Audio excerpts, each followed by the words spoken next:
Hey guys, what's up? It's so cool to see you all here. I was afraid I was going to have to do this alone. But now we can all watch and see how static determinacy works together.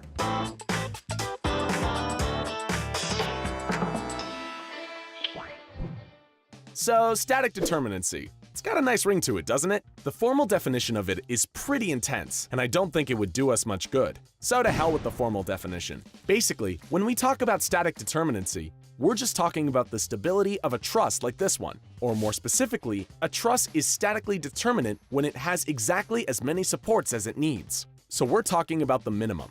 Let's just have a look at 3 really great examples, and we'll see if we can make some sense out of this. The simplest example is a case of static instability, or underdeterminacy. Unstable systems always include trusses that are still able to move since there aren't enough supports. And the whole thing about statics is that things are not supposed to move.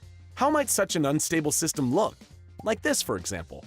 Here we have a cheap structure that's just sitting on top of 2 movable supports. We know that supports like these are able to absorb vertical forces, but that they're movable in the horizontal direction.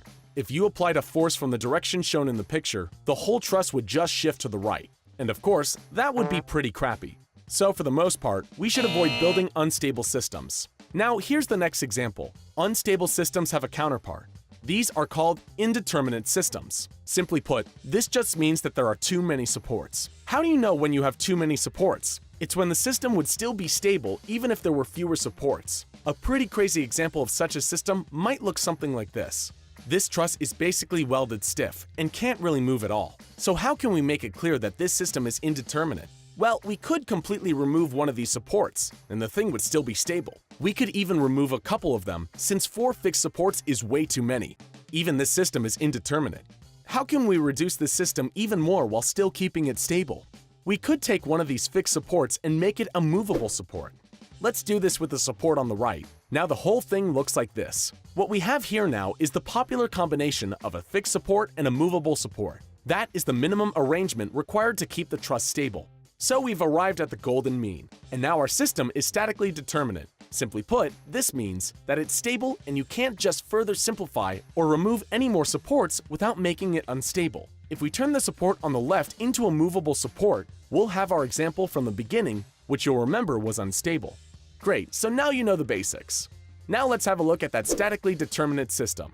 You can check for static determinacy using this pretty chill equation right here actually. J here represents the number of nodes or joints. R is the sum of the number of supports, that is, support reactions, and M stands for the number of members. So let's test the statically determinate system we just saw. We've got 5 nodes, so J equals 5. We've got 1 fixed support and 1 movable support. That's 1 with a value of 2 and 1 with a value of 1. Together, that adds up to 3 for R. And there are 7 members in all, so M equals 7. So with everything plugged in, that gives us 2 times 5 equals 3 plus 7. According to my calculator, both sides add up to 10, which satisfies the equation and shows that the system is statically determinate. Easy peasy. So now let's finish by talking about the most useful thing about statically determinate systems. In statically determinate systems, it's always super easy to calculate the support reaction forces using the static equilibrium conditions. The equilibrium conditions in a plane truss are really simple after all. That the sum of all forces in the direction of x must equal 0. The same goes for the forces in the direction of y, of course. And finally, the sum of all moments must equal 0. You can always use these equations to determine all the support reaction forces within a statically determinate system. And that about wraps it up. So once again, static determinacy is simply the absolute minimum required to keep a system stable. Less, and the system can move around, making it unstable. More, and the system becomes indeterminate, making it harder to determine the support reactions. What we need to remember is, statically determinate is best, especially when you're doing the math.